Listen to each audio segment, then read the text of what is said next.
Hey, what's up guys? Oscar here with Third Pedal Foxbody. Welcome back to the channel. In today's episode, we're going to tackle some wiring, and the reason why we're going to tackle some wiring is if you guys been following along, you guys know that I purchased this notchback a few years ago.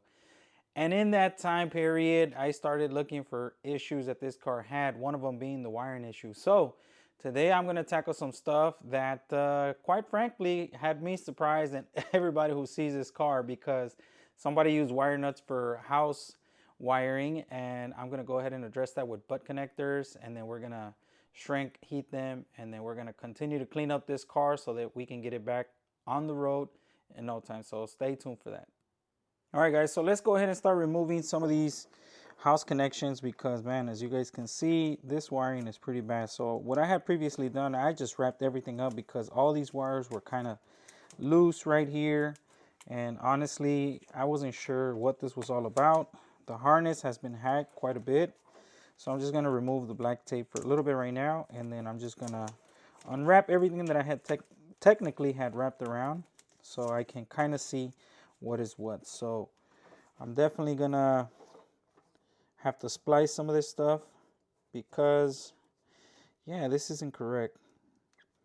So I want to make sure that this car has no issues, especially anything has to do with electrical. Now these house connectors right here, I mean, they probably worked for a little bit, and maybe this is all they had at the moment, but we're gonna go ahead and use the proper stuff. We're gonna go ahead and use butt connectors, so let's go ahead and do that.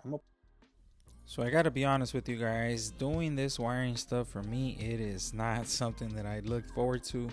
But one thing that I definitely look forward to was really understanding and trying to hone my skills and learn new things, because I'm in it for the long haul. You know, this is my car, I really want to enjoy it, and I kind of want to know the ins and outs of the car. So I had to get out of my comfort zone, and you know, I've never cut wires and spliced them and put butt connectors on them, and you know, I didn't know that there was this shrink wrap stuff, but I just had to get in here, you know, because sometimes if you are a car enthusiast, you have to work on your own personal vehicles. You can't always depend on people. Although there is a lot of people that are going to help you, you know, there's nothing like the satisfaction of doing it yourself. So get out there and do it.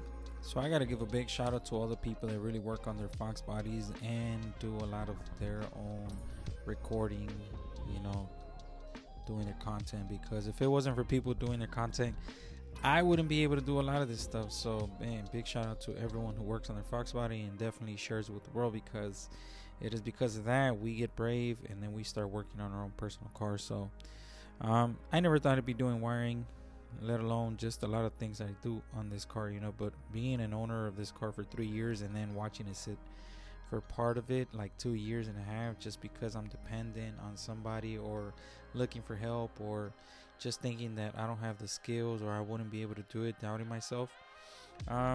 You know, it kind of sucks, but looking at people's videos and seeing how they build their cars and seeing that they don't care if they make mistakes, it is definitely inspiring, motivating to watch. So this is one of the things I love about the Fox body community, that everybody, you know, comes together and we all help each other out, and that's one of the things that I definitely love about the Fox. All right guys, so just like that, I was able to clean this up a little bit. Now I'm a little bit more comfortable. Now I know that if moisture can't get in here, and now I know that these wires are all connected properly. So I'm assuming this is going to be temporary for me, because if I really want this car to go back to stock, I have to find all these connections and what they're for. I might have to get a second harness for the tail lights. And then I don't know if I'm going to keep this bypass for the fuel pump, because I mean, I wouldn't like for this to just kind of hang loose, you know. But other than that, I'm probably going to have to rewire this somewhere or reroute it so that this isn't exposed all the time. But I'm good with that for now. Here we are, shrink wrap. And that's how the trunk is looking. Instead of having all those old wires, now it's looking a lot better. All right guys, so that's going to wrap it up for this video. This one's short and simple. I just wanted to address that. I wanted you guys to kind of see what the trunk was looking like, and if you guys have any advice or you guys have any suggestion, put it down in the comment section. But once again, Oscar with Third Pedal Foxbody. Thank you guys. If you guys like this kind of content, please share, like, and subscribe, and I will see you guys on the very next video. Thank you.